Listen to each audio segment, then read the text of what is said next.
Monsieur le ministre de l'Administration territoriale et de la décentralisation, porte-parole du gouvernement. Monsieur le ministre, bonsoir. Bonsoir. Avec vous, la lecture d'une déclaration du gouvernement. C'est à vous, monsieur le ministre. Merci infiniment. Communiqué numéro 015 du gouvernement de la transition.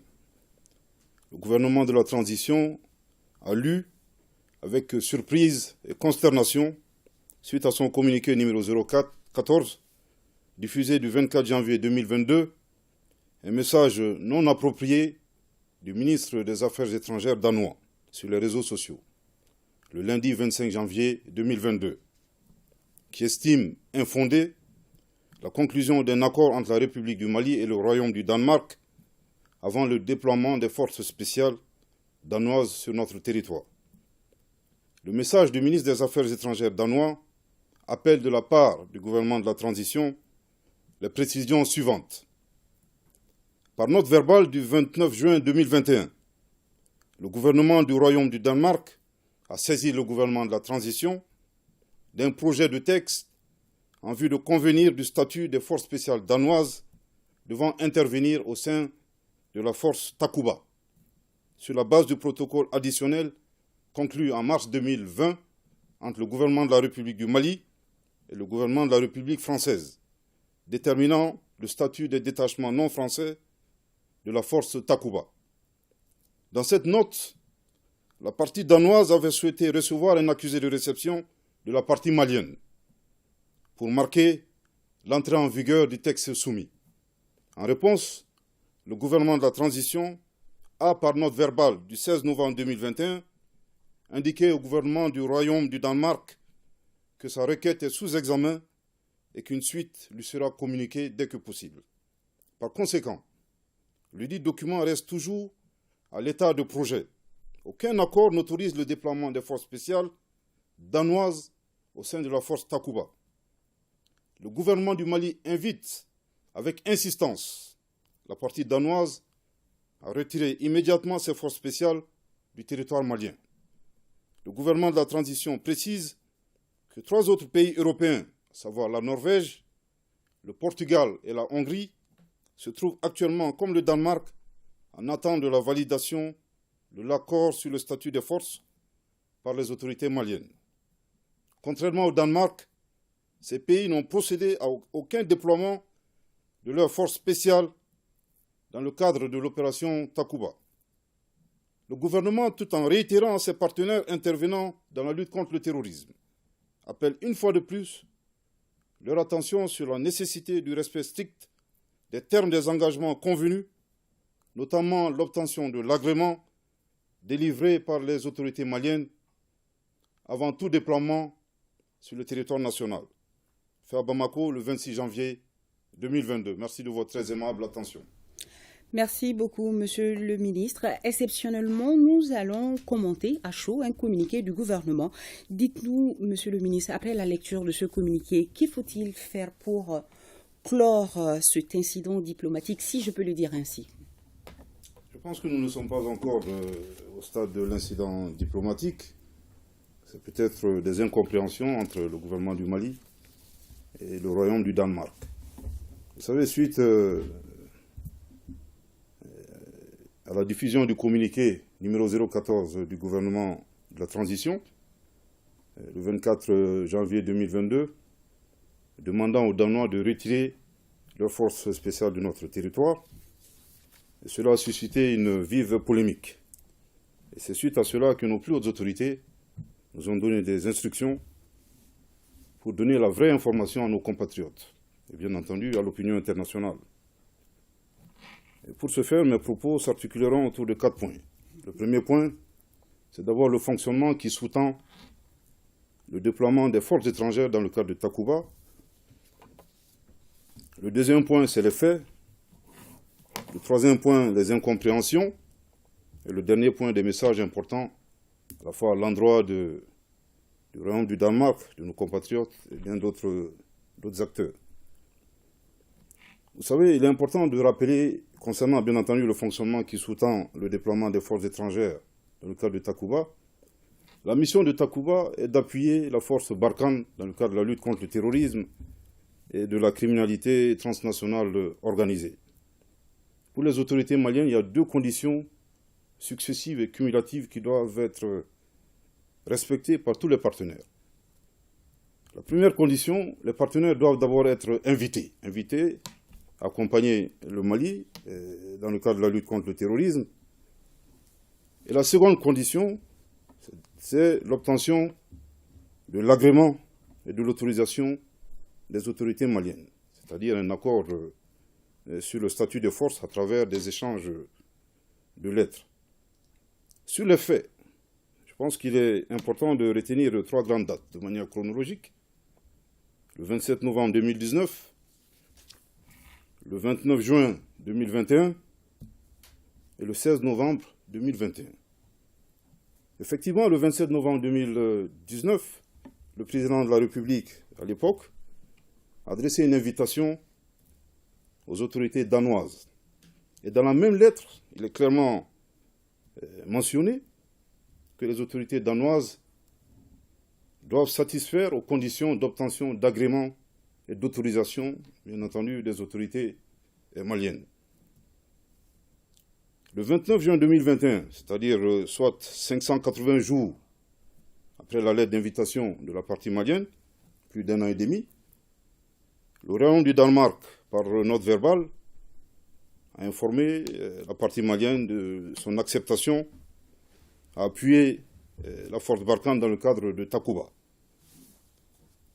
Le 16 novembre 2021, donc de manière un peu plus rapide, 140 jours après, moins de 5 mois, le gouvernement du Mali, par note verbale du ministère des Affaires étrangères et de la coopération internationale, a informé les autorités danoises que la suite qui sera réservée à leur demande leur sera communiquée dès que possible. Voilà un peu les faits de manière objective et disons de manière très claire. Évidemment, à l'appui de mon argumentation, il existe des correspondances officielles. Le troisième point, les incompréhensions. Dans le communiqué numéro 014 du 24 janvier 2022, le gouvernement a mentionné expressément cette note verbale du 16 novembre 2021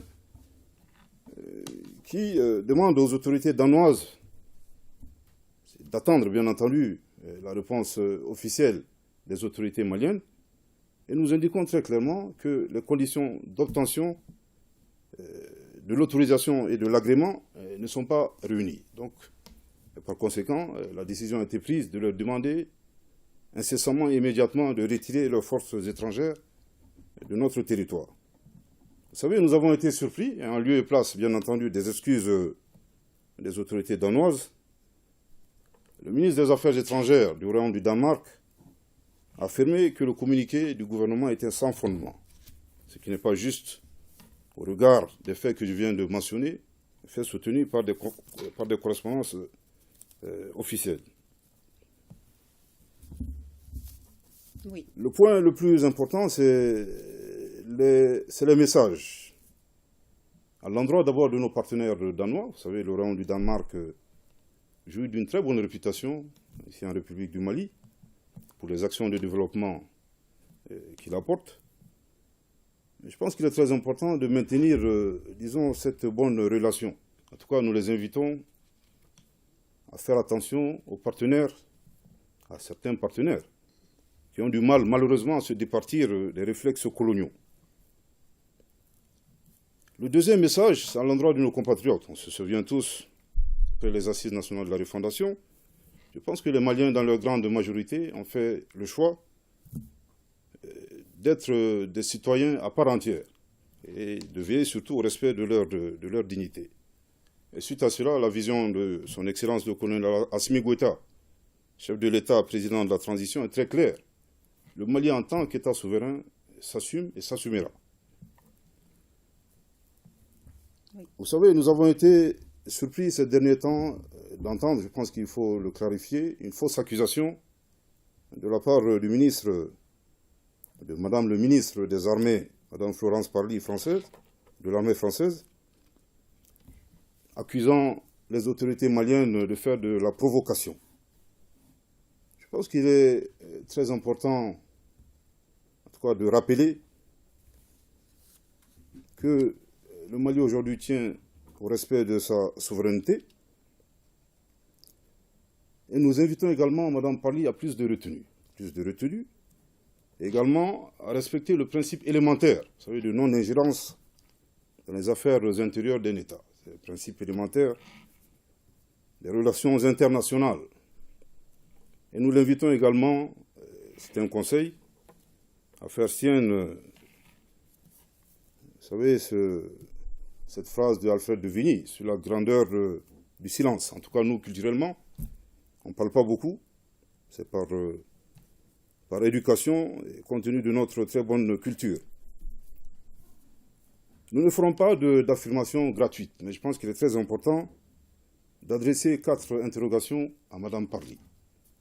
La première interrogation, lorsqu'un État décide de soutenir un autre État, qui décide unilatéralement de déployer des forces spéciales sur notre territoire national, il est important de se poser la question de savoir qui est dans la provocation.